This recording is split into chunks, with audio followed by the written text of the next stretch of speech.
Welcome to Nourishing the Mother, where inspired women talk about the journey of motherhood through the common thread of parenting, relationship, and sexuality as a path to consciousness. We ask, in what ways can we show up more fully, live more meaningfully, parent more wholly, and love more unconditionally?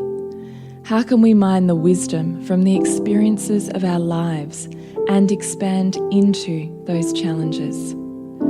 If you are here, you care about paving a path of conscious and intentional motherhood, connected with yourself and your gifts, and also illuminating your children in theirs, so we may raise more whole humans who can impact this world in a more humane way.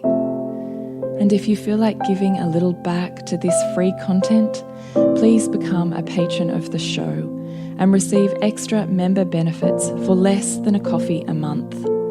Or you can leave a review on iTunes and Facebook, all of which helps the podcast keep going and reach more mamas who need this type of tonic for the soul.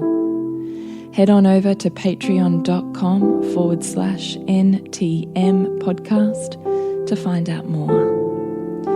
We are Julie Tenner and Bridget Wood, and we are so grateful you're here.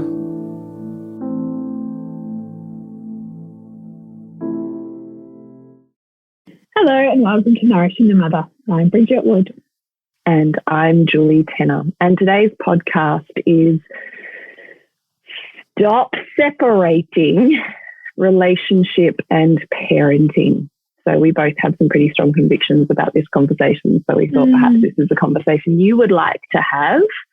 And I just wrote a post on it this morning, and it inspired a conversation between us. So we thought, you know, the conversations that inspire us are probably the ones that you love to listen to too. So here we are in ISO talking about the focus points of relationship and parenting, which is probably what becomes most clear, isn't it, during this time? Yeah, and I was saying, we were also saying before that we started recording, it feels like we're in some kind of weird twilight zone. Yeah. This time of like life, of uncertainty, of like not even knowing what day of the week it is, and you know, sometimes feeling like you just want to like do everything yesterday and like, you know, like learn all the things, and like you're up and at 'em and you go, and you want your family to kind of come on the journey with you in your new inspired place. And then other days you're like, I can't even, right? That's so true. And, you know, you watch like movies back to back, or like, you know, you look at, get to the end of the day, because I have this practice with my daughter and we talk about her day, and she'll be like, oh, so talk about my day. And sometimes we'll be like, I'll be thinking, I'm like, I fucking don't even know what we did. Yeah. And it's a little bit like that at the moment. And was that today or was that yesterday? Yeah, like which day was that I'm talking about? Because it's a little bit hard to remember right now. I'm guessing we went for a bike ride. I'm guessing we played with this. We'll just talk about that. But yeah, I want to preface this conversation with where we find ourselves and how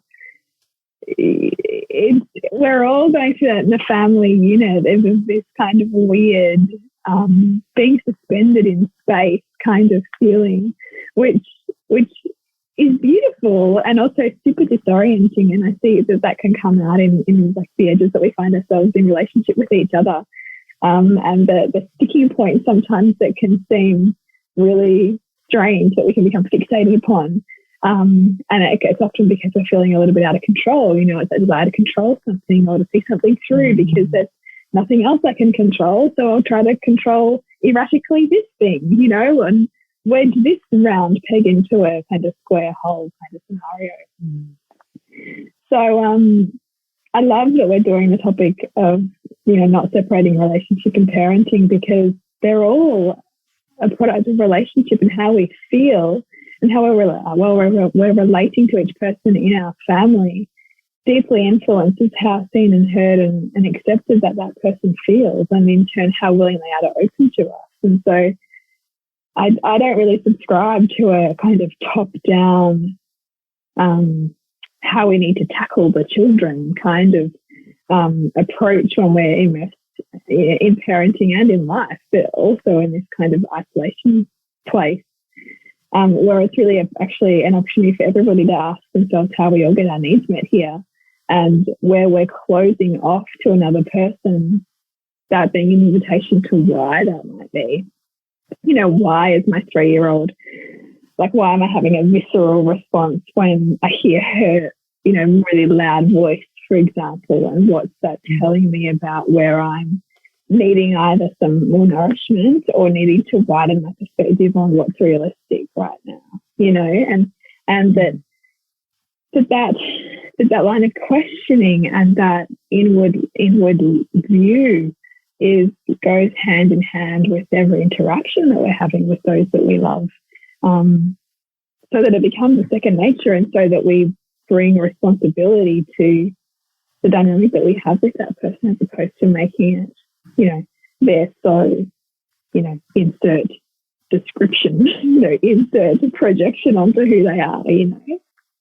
And I've really been sitting with that so much when I notice different dynamics in the family, and I'll also notice when I'm really open and soft and flowy and, like, you know, melting into my husband, and when I'm not, and what the differences are with that. And similarly with my children, when I am and when I'm not. And with our children. And when you dilute those down, do you see similarities? Talking about dynamics, do you see similarities between when I am and when I'm not with my husband, and when I am and when I'm not with my kids? Do they dilute down into almost a singular anchor point?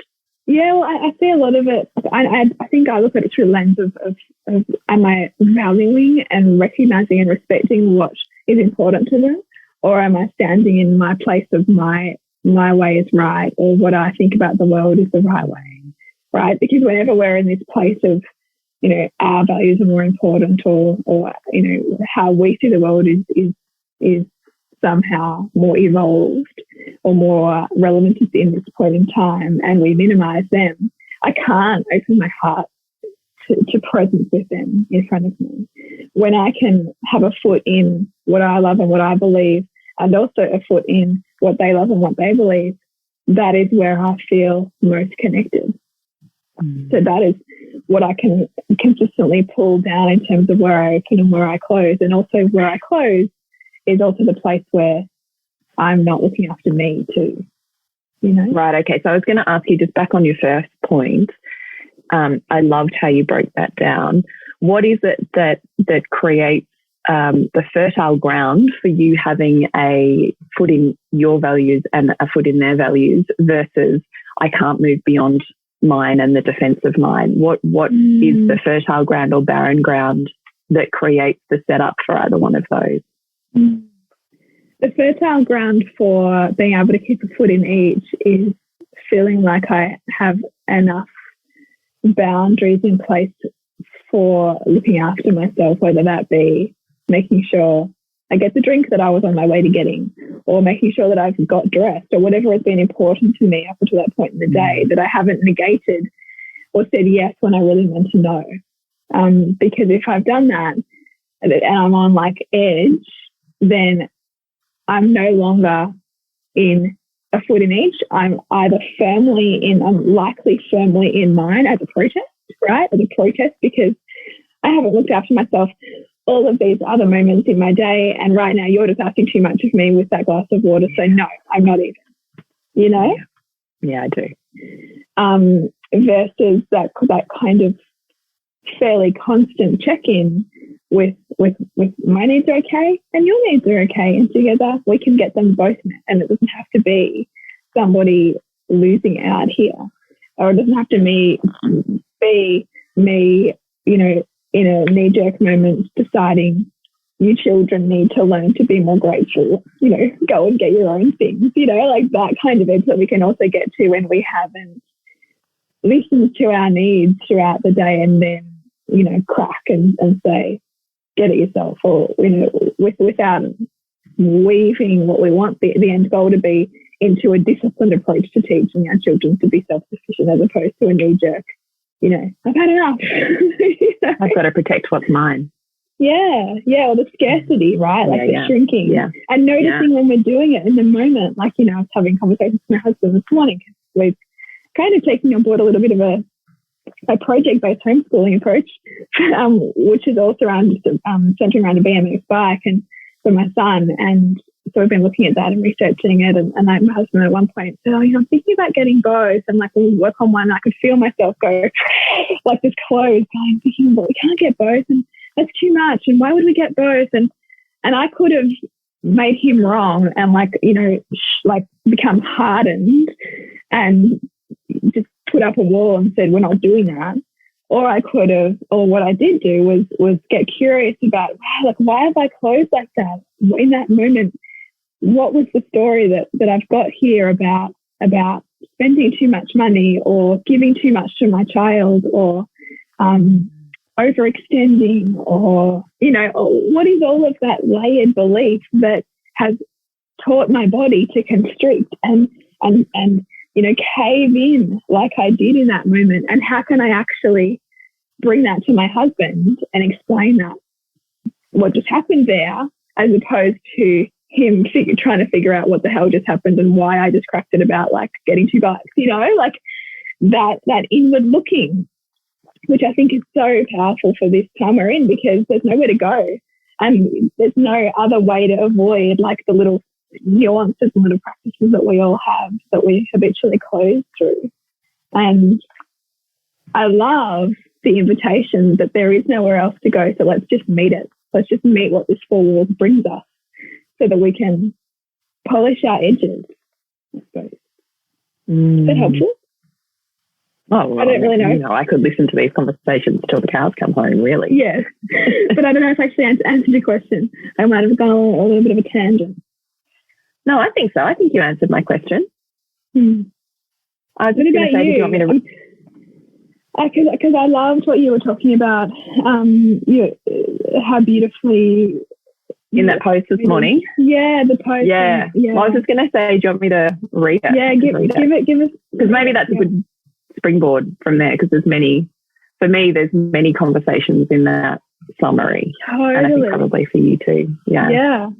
All right. So if you're scrolling through our social media feed, you are looking for the photo of my daughter with the long blonde hair being hugged by my husband. Or if you're on, or it'll be the Stop Separating Relationship and Parenting. So it'll be either one of those. So here we go. And this was after a conversation from something that played out yesterday. And then my husband and I were having a conversation about it this morning while we're having coffee. In the end, when he'd hung in there long enough, my daughter told him what she wanted and needed to do the training session he suggested, to not have her brother around. Sure, cool, he said. Then this morning while going over it, he said, why can't she just tell me that at the beginning? Why do we have to go on this huge trip and I get to the point where I'm ready to tell her to go and jump and I've had enough before she tells me? I smiled. But isn't this the cultural dynamic? This is the setup, right? The relationship norm that is learnt in childhood and pattern repeated in relationship. We live in a culture where daughters don't know how to say what they fully need for fear of ridicule, fear of not being fully met, stored pain of not being met, insecurity and codependency training. Because he should know, shouldn't he? He should love you big enough that he can read what you need, or at least chase her when she closes down, sulks off or storms away, because she's worth chasing, right? Her hurting heart is his hurting heart, isn't it? Then add to that setup the unknown feminine truth. She will always test him. She will always test him. She will always test his love, test his capacity, test his consciousness with her. And he's left exasperated. I don't get it. I just don't get why it has to be such a big deal. Why does it have to be so complicated? Why does it have to be so hard? I just said X. Why can't we just do X? Why won't she tell me why we can't do X? Why do I have to go on this merry-go-round where I never win and all I'm left with is feeling more disappointing to her than when I originally suggested we do something for connection? Why? Why? You know, this is happened this morning. He rubbed his hands over his face, you know, that like tension. It's just so simple. Tell me, he said. And I smiled. I just love this. Yeah. Because I can see this is between my 3-year-old and my husband now. Like I can see what's that. Like, this is the grown-up version. She's a teenager. Yeah. Yes. Said beautifully by the masculine core, I said to him, but she's not. And it will always be this way. Surely this last year has shown you that. And here we are again. This is your dynamic. This is your setup with her for life. And he goes, oh, fuck. Women are so hard, he said. And I smiled. Or easy. You know and understand this dynamic from all of the years of conversations and work you've done with me. This could also be easy for you. You get it. You have the tools. You have the insight. You have the knowledge. And you know all you have to do is 1, leave no assumptions. And 2, tell her she has full permission to tell you her needs. Invite them in. Tell her you want to meet them. Relationship becomes easy when you can decode what's playing underneath. And so does parenting. Parenting is the relationship set up for life. This work is healing for us and every generation that comes after us. Mm-hmm. And so that's it. That's my post.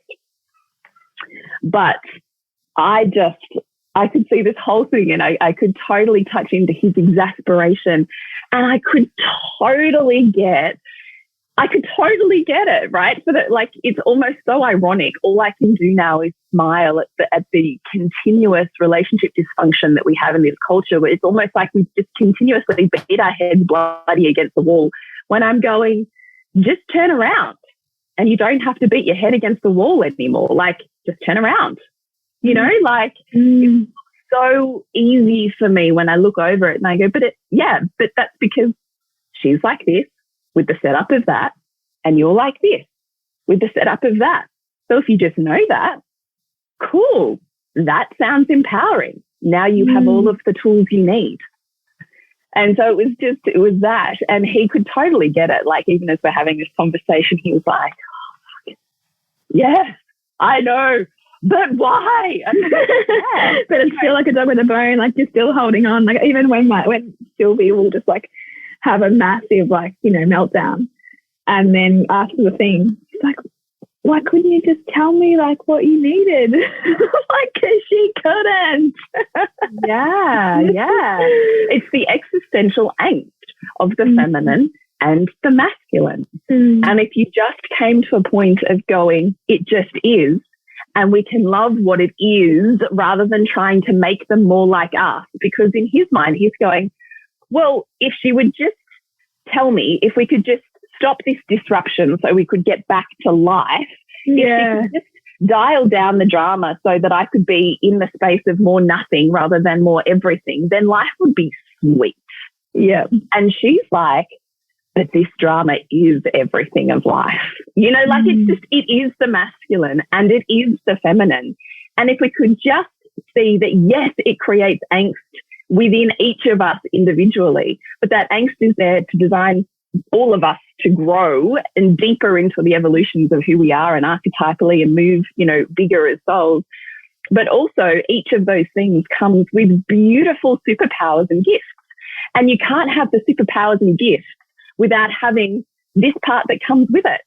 You want to get rid of the superpowers and gifts in order to get rid of this, fine, but then you just live in bland nothingness where there is no spark and it's just bleh, because we're all the same.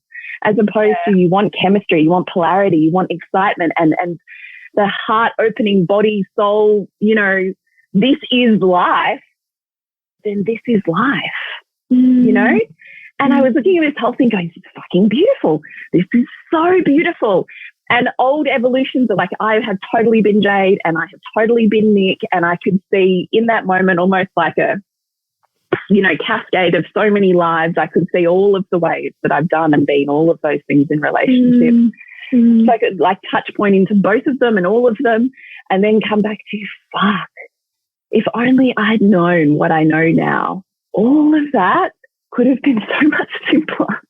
I could have approached it in a completely different way. Like, it just, to have that knowledge is to have such a place of just adoration and awe. And I think that is love, rather than the fanciful infatuation style of love that our cultures come to recognize, you know? And I'm saying to him, but this is her setup, right? Like, you and her in dynamic is as much your stuff, rehealing, repatterning, you know, blah, blah, blah, as much as this is her blueprint for relationship. What happens here will be what she does in relationship when she's older. It's not separate. We keep going, yeah, but I parent. And I was thinking back to, you know, aware parenting, hardcore me would have been like shaming the fact that she couldn't speak up for her needs because I haven't met her needs often enough, and I haven't. And so she doesn't have this knowledge of her needs are, you know, valuable. Fuck. How much of that is such a construction of the ego that seeks so desperately to find a level of control in the chaos, that if I could just control the fact that I meet every single one of her needs and therefore life is easier, like, not even. It's a complete mind fuck, and yeah, like, not even. No, it completely negates the fact that you are in chaos of chaos as a soul. And that, you know, and that the relationship, it's always bigger than just you, right? Because the relationship to function is requiring that, you know, expansion and contraction in that relationship. And that expansion to get there is going to look chaotic. Like, it's going to look like, it's not going to be just linear tick box arrival. It's going to look like, you know, and here and repair, and then often, and then repair, as well as those times where there's, you know, cooperation and getting along. So much bigger than what I have or haven't done. It's bigger than us. But we also get to dance it with greater awareness when we can see the function of it. Oh, exactly. The function of the dysfunction. Like, this is totally the point, right? Even as my husband and my daughter are in this dynamic, I'm watching, this is fucking perfect. Like, every way that the feminine tests the masculine is to continuously bring him into greater integrity with his consciousness. If his consciousness is wavered and her body instantaneously recognizes it, which is designed to do at the deepest fundamental level, she come back better, sharper, clearer.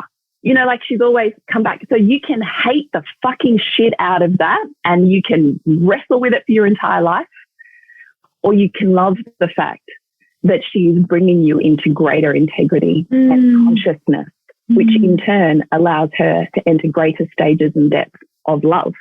It's completely functional, as well as you and I both know, that's one facet of the multifaceted goddess or God that's present in this moment, right? Going backwards to our childhood wounds, we're repatterning old triggers, we're healing old hurts, like, we're doing all of it, and we're also one moment. Yeah, dynamic. And also, I also don't doubt that it's also serving us in ways we don't know yet. Like, how is this functional for my past, right? How is this chaos, this thing I can't make sense of, actually really, like, way bigger than me, like way bigger than what my little self right now thinks should or shouldn't be happening, you know? Yeah. And that's also where I think it's really helpful to consider, because it helps us balance and keep in check our desire to control or to, you know, make wrong things that we don't understand, you know? Yeah, I do. So when it comes to, I think very often we separate parenting and relationship. Well, I can be the mother who does this, so my children will be different and have a different experience. But then I show up like this in relationship and I go, they're not separate. They're a blueprint. Yes. Our children. No, you go. Well, I'm just thinking about that in terms of like, if I'm trying to create this set of rules with to give to my husband on how we relate to our children and what's right and what's wrong, then I'm kind of treating him like another child who needs to be taught, because this can be very common in the conscious parenting community. Yeah. Whereas if we ask ourselves, what is it that we want to imbibe our children with, and what are the skills that we want them to learn, how do we want them to look at the world, then we need to ask ourselves, okay, how do I represent that in relationship with my husband? Like, how do I represent softness? How do I represent repair? How do I represent playfulness? How do I represent, morality? Insert whatever it is that you really value and that you want your kids to experience. How do I loving the whole of you, Bridget, or the pieces that I like that are convenient for me? That's right. Same thing. So, am I like bitching are my children overhearing me bitch to my friends that my husband's just so blah, blah, blah, blah, but yet I'm trying to espouse to my children to love the whole of you?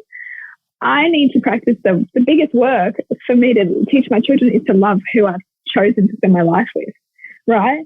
Because that then teaches them how to love into the world that they're given. Because my partner is the world that I've been given to experience life with. And chosen. Also, yes, a plus chosen, right?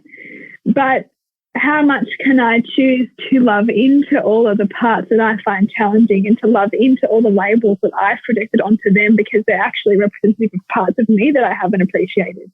How much can I do that and see that is what is going to be the cellular imprint that my children use to filter their world and see reality made up of as, even without really understanding that that's why they look at the world that way, but that's why they do, because that's all that they know. That to me brings enormous responsibility for how I relate.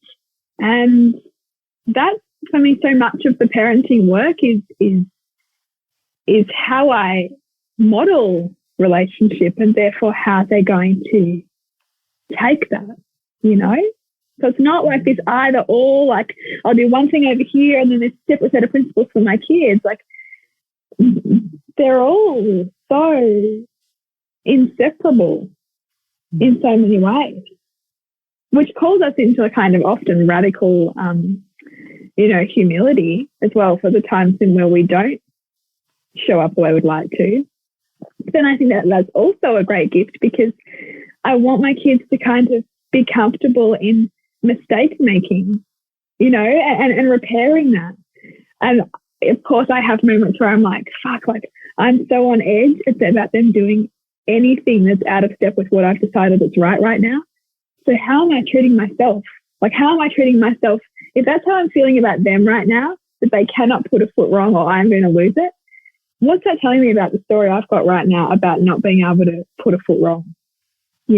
Or my husband can't do anything right now. Like, they're all just little mirrors of me and how I'm feeling right now. Nothing more than that. I love that. Like, and like I went to my son's school, back in school, and I could see like we're a mistake making, blah, blah, blah school. And I'm thinking, really? Like, most of us humans really still struggle with making mistakes okay. If they are in some moments, they're not in others. And the greatest thing we can do is even make it clear to our kids, like, I'm feeling really, I'm annoyed at myself for making that choice there. But I can, but being humble enough to show to our children that we're working through this stuff too, and that it's okay to open and be vulnerable even as we learn and unlearn what it means to be, whole human, right? So, yeah, I just think that this is like our family right now, especially so, is a microcosm of the world at large. Mm-hmm. And so we don't know what world we're going back to. Like, there is no going back to normal at all. And so whatever you're trying to avoid or run away from in the family is also what you're trying to avoid and run away from in the world, and is also what's trying to teach you where the areas of your own polishing are. And so how can we open up to those and love into where we want to, shut them down or shrink or cut them off as, parts of ourselves, and instead go, oh, you're here. I keep running into you. I really hate that part of you, but what is that there to tell me about myself? What have I made that mean about myself that I can greet with more open arms as opposed to want to avoid? And, avoid can look like, I need a nap, I want to watch TV, don't talk to me, all the different ways in which we like to avoid within the family. And I love the invitation for us to see this as a really, really beautiful time for us to look at all of it as a function of learning about ourselves in the world and teaching our children to understand themselves in a similar way as the world revealing them to themselves. Mm. Yeah, I totally agree with that. So I think we're going to wrap this conversation up there, Bridgie. But what I would love our beautiful listeners to know is that you can always dive deeper. There is absolutely places for you to break this open and move at your own pace with it. So on nourishingmother.com.au or Nourishing the Mother on Facebook or Instagram, you will see links to our Loathing to Loving program, which is static, all about the universal concepts that we talk about, and it's a self-paced. It's only $250 and you can work your way through it.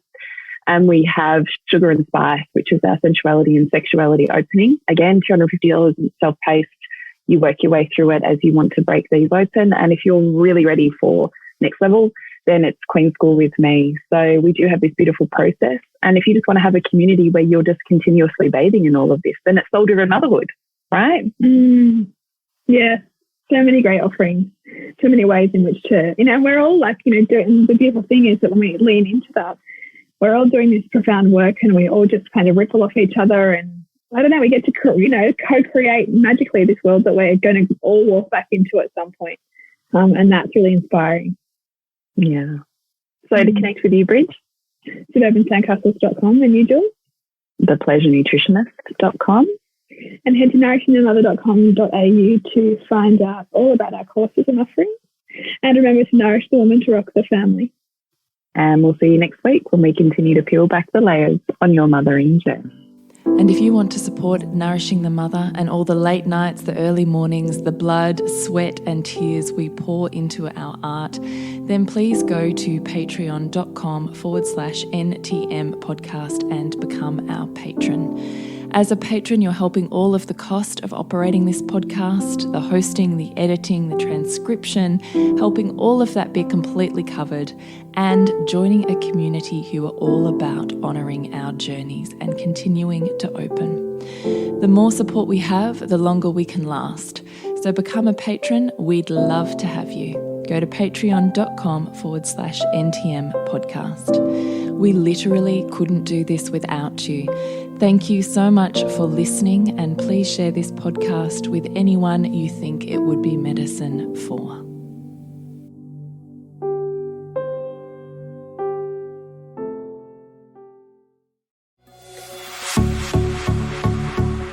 This has been a production of TheWellnessCouch.com. Check us out on Facebook and join in the conversation on Facebook.com/TheWellnessCouch. Subscribe to each show on iTunes and check us out on Twitter. The Wellness Couch, streaming wellness into your lives. Whilst the Wellness Couch presenter endeavor to provide accurate and helpful information to their listeners, these podcasts cannot take into account individual circumstances and are not intended to be a substitute for health and medical advice from a qualified health professional. You should always seek the advice of a qualified health professional before acting on any of the information provided by any of the Wellness Couch podcasts.